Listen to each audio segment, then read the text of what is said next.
Hello friends, Radhe Radhe. कैसे हैं आप सब? Welcome back with my channel. आज हम जानेंगे राधा अष्टमी शुभ मुहूर्त, पूजा विधि, सामग्री, उनके मंत्र और व्रत कथा। क्या क्या आपको करना है। कल राधा अष्टमी यानी कि आज रात को मुहूर्त शुरू हो जाएगा। वैष्णव परंपरा से जुड़े लोगों को भाद्रपद मास के कृष्ण पक्ष की अष्टमी यानी श्री कृष्ण जन्माष्टमी के 15 दिन बाद भाद्रपद मास के शुक्ल पक्ष की अष्टमी का इंतजार पूरे साल रहता है, क्योंकि इस दिन भगवान श्री कृष्ण की प्रिय सखी राधा रानी का प्रगटे उत्सव मनाया जाता है। उनका जन्मदिन कह लो, अष्टमी कह लो। इस साल ये पावन पर्व जो है हमारा जन्माष्टमी के पर्व के ठीक 15 दिन बाद यानी 31 अगस्त को मनाया जाएगा। कल तो जिस दिन राधा अष्टमी के व्रत पूजन करने पर व्यक्ति को राधा कृष्ण दोनों का आशीर्वाद प्राप्त होता है। तो संपूर्ण पूजा विधि सुनिए, क्या क्या लेना है, सामग्री, मुहूर्त और धार्मिक महत्वता विस्तार से जाने। अगर आप उनका व्रत नहीं कर सकते, उनकी कथा उनको ध्यान में लीजिए, उनके भक्ति गीत आप गा सकते हैं, उनकी भक्ति कर सकते हैं, उनकी कथा सुन सकते हैं, पूजा अर्चना कर सकते हैं। पंचांग के अनुसार इस साल भाद्रपद मास का शुक्ल पक्ष की अष्टमी तिथि 30 अगस्त की रात 10:46 बजे से आरंभ होके 1 सितंबर तक पूर्वार यानी कि 12:57 बजे तक रहेगी। तो इस प्रकार उदय तिथि के अनुसार जो राधा अष्टमी का पावन पर्व है 31 को कल मनाया जाएगा। इस दिन राधा रानी की पूजा के लिए सबसे उत्तम मुहूर्त प्रातःकाल 11:05 से लेकर दोपहर 1:38 बजे तक रहेगा। तो इस तरह राधा रानी के भक्तों को उनकी पूजा के लिए तकरीबन 2.5 घंटे का समय मिलेगा, जिसमें आप उनकी पूजा अर्चना कर सकते हैं, उनके पोशाक वगैरह श्रृंगार विंगार कर सकते हैं, उनकी कथा सुन सकते हैं, उनके गीत भी गा सकते हैं। कैसे करनी है आपको उनको व्रत विधि जान लिया। पुराणों में जिस राधा अष्टमी व्रत की महिमा का बखान किया गया है, उसके पुण्य फल को पाने के लिए इस दिन प्रातःकाल सूर्योदय से पहले उठें और स्नान ध्यान करने के बाद स्वच्छ वस्त्र धारण करने के बाद सबसे पहले राधा जी का ध्यान करें। इसके बाद इस व्रत को विधि विधान से करने का संकल्प करें। इसके पश्चात मध्याह्न काल में शुभ मुहूर्त ईशान कोण में बैठकर राधा जी की विधि पूर्वक पूजा करें। एक चौकी पीले रंग का आसन बिछाकर राधा जी की प्रतिमा अथवा उनका चित्र रखें। बाकी आपको फूल वगैरह सब लेने हैं और सब तरह की चीज़ें आपके पास होनी चाहिए। क्या क्या आपको करना है। हिंदू मान्यता के अनुसार राधा अष्टमी के दिन श्रद्धा और विश्वास के साथ राधा रानी श्री कृष्ण की पूजा करने पर व्यक्ति के जीवन से जुड़े सभी कष्ट दूर होते हैं, कामनाएं पूर्ण होती हैं। मान्यता है कि राधा अष्टमी व्रत के शुभ फल से व्यक्ति का दाम्पत्य जीवन हमेशा सुखमय बना रहता है। वही कुंवारी कन्या को इस व्रत के पुण्य फल से मनचाहे जीवन साथी मिलता है। तो जरूर करें इनकी पूजा अर्चना। अब जानेंगे इनके भोग की विधि। राधा अष्टमी के दिन आपको श्री राधा रानी को विधि पूर्वक पूजा करने के बाद आपकी शौरी जी को मालपुए का भोग लगाएं। उनको मालपुए पसंद हैं।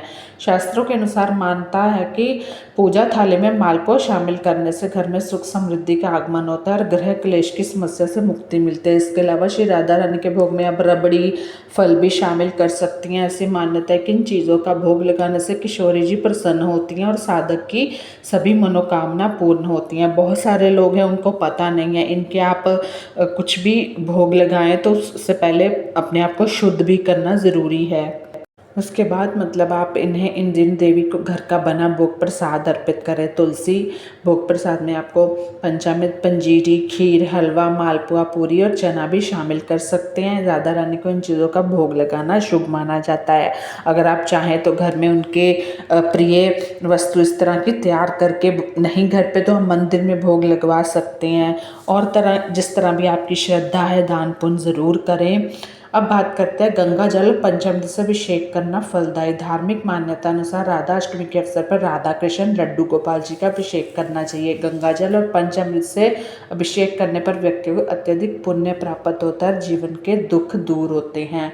राधा अष्टमी के दिन पूजा के लिए अब सामग्री के तौर पर आपको शामिल करने हैं मोगरे, गेंदे का फूल या रोली, माला, अक्षत, चंदन, भारी काम वाली पोशाक, आभूषण, इत्र, चूड़ा, मोरपंख, बांसुरी, गीत, दीपक। अभिषेक के लिए पंचामृत, भोग के लिए 5 प्रकार के फल, केसर युक्त खीर, अरबी की सब्जी, ब्रज की मुख्य मिठाइयाँ जैसे कि खीर, मोहन थाल, पेड़े, मालपुआ, दही, अरबी झोर आदि। राधा अष्टमी के दिन राधा रानी को अरबी की सब्जी का भोग लगाना कहते बहुत ही ज़्यादा अत्यंत फलदायी माना जाता है।